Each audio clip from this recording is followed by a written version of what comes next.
The average costs of machinery comprise three elements.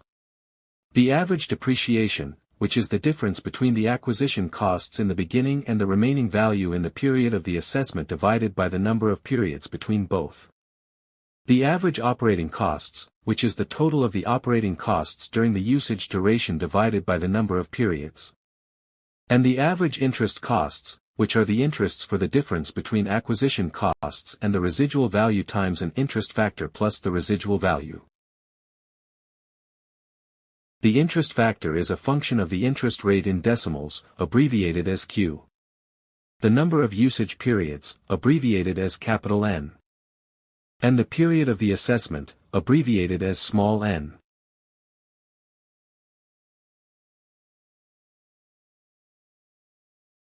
Let's replace the calculations of the three elements with corresponding abbreviations for the sake of simplicity.